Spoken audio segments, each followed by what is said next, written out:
Hi friends, நம்ம சேனலை இப்போ தான் ஃபஸ்ட் டைம் பார்க்குறீங்கன்னா மறக்காமல் நம்ம சேனலை சப்ஸ்கிரைப் பண்ணுங்கள். கூடவே பக்கத்தில் இருக்க பெல் ஐக்கானையும் கிளிக் பண்ணுங்கள். வாங்க ஃப்ரெண்ட்ஸ், வீடியோக்குள்ளே போகலாம். ஹாய் ஃப்ரெண்ட்ஸ், நம்ம இந்த வீடியோவில் பார்க்க போகிறது ஒரு சிம்பிள் டீ ஸ்நாக்ஸ் தான் பார்க்க போகிறோம். வீட்டில் ஒரு கப்பு கோதுமை மாவு இருக்குது அப்படின்னு சொன்னால் நம்ம டீ போடுற டைம்லேயே ஒரு ஸ்நாக்ஸ் ரெடி பண்ணலாம். எப்படி பண்ணுறதுன்னு பார்த்துடலாம். இப்போ அதுக்கு ஒரு கப்பு கோதுமை மாவு எடுத்துருக்கிறேன். ஒரு 2 டேபிள் ஸ்பூன் அளவு அரிசி மாவு எடுத்துக்கோங்க. இப்போ அது கூடவே உங்கள்ட்ட இட்லி மாவு இருக்குது அப்படின்னா தோசை மாவு இட்லி மாவு எது வேணாலும் கொஞ்சமாக ஒரு டேபிள் ஸ்பூன் அளவு எடுத்துக்கலாம். நான் இப்போ தோசை மாவு இல்லாததுனால ஒரு பிஞ்சு சோடா உப்பு சேர்த்துக்கிறேன். இப்போ எல்லாத்தையும் சேர்த்து நம்ம நல்லா மிக்ஸ் பண்ணிடலாம். இப்போ ஃபர்ஸ்ட் அரிசி மாவு கோதுமை மாவு எல்லாம் சேர்த்து ஒருக்கா ஃபர்ஸ்ட் நல்லா மிக்ஸ் பண்ணிக்கோங்க. இப்போ இதுக்கு கூடவே ஒரு 3 டேபிள் ஸ்பூன் அளவுக்கு நம்ம சீனி சேர்க்குறோம். அதையும் இப்போ சேர்த்து ஒருக்கா நல்லா மிக்ஸ் பண்ணிடலாம்.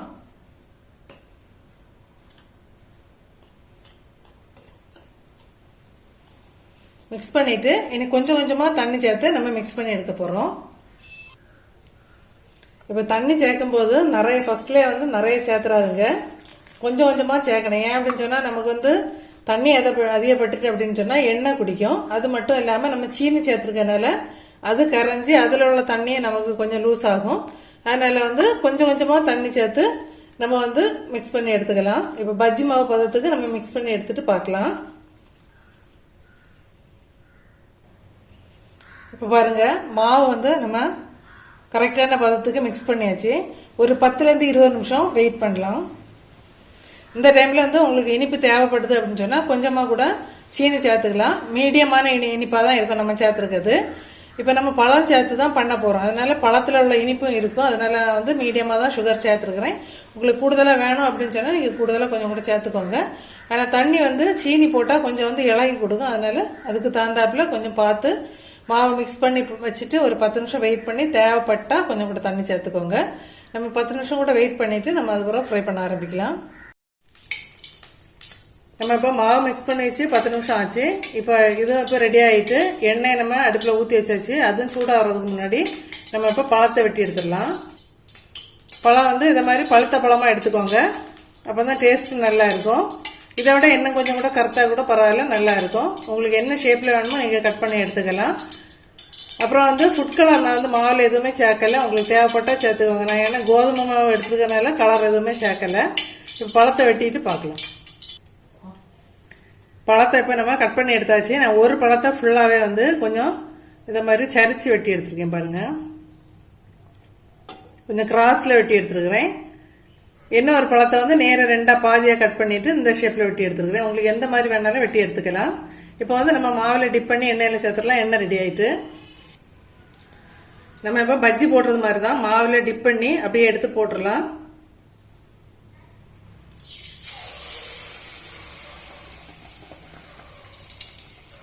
ரொம்ப நிறைய போடாண்டா, நீங்க உங்களுக்கு சட்டியை பொறுத்து எவ்வளவு கொள்ளுமோ அந்த அளவு போடுங்க. பழம் அப்போ எலும்பி வந்த அப்புறம் அதுக்கப்புறம் அடுத்த போடுங்க. அப்போ உங்களுக்கு ஒண்ணுக்கு ஒண்ணு ஒட்டாது.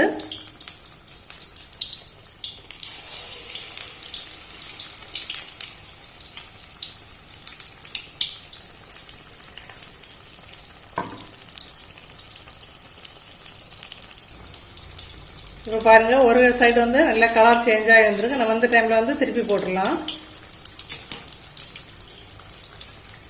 நம்ம ஃபுட் கலர் எதுவுமே சேர்க்கல, அப்புறம் கலரை பாருங்க. இதே எது மைதா மாவு அப்படின்னு சொன்னா உங்களுக்கு இந்த கலர் வராது. ஹெல்த்துக்குமே ரொம்ப நல்லது கோதுமை மாவு. அதனால மேக்சிமம் பிள்ளைங்களுக்கு வீட்டில் செய்யும்போது கோதுமை மாவுல ட்ரை பண்ணி பாருங்க.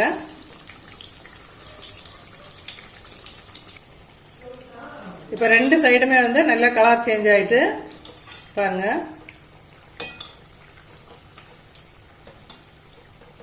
நல்லா உப்பெல்லாம் நல்லா பொள்ளி வந்திருக்கு பாருங்க. இனி எவ்வளோத்தையும் பொரிச்சு எடுத்துட்டு பார்க்கலாம். நல்ல சூப்பராக குண்டு குண்டுன்னு நம்ம இப்போ ஸ்நாக்ஸ் ரெடி பண்ணி எடுத்தாச்சு. நல்ல சூடாட்டு கிறிஸ்பியாக இருக்குது பாருங்க. எண்ணெய் எதுவுமே குடிக்கல. இது கோதுமை மாவில் பண்ணனால ஹெல்த்தியானதும் கூட. நீங்கள் அடிக்கடி இதை மாதிரி ட்ரை பண்ணி பார்த்துட்டு மறக்காமல் கமெண்ட் பண்ணுங்க ஃப்ரெண்ட்ஸ். Okay friends, thank you.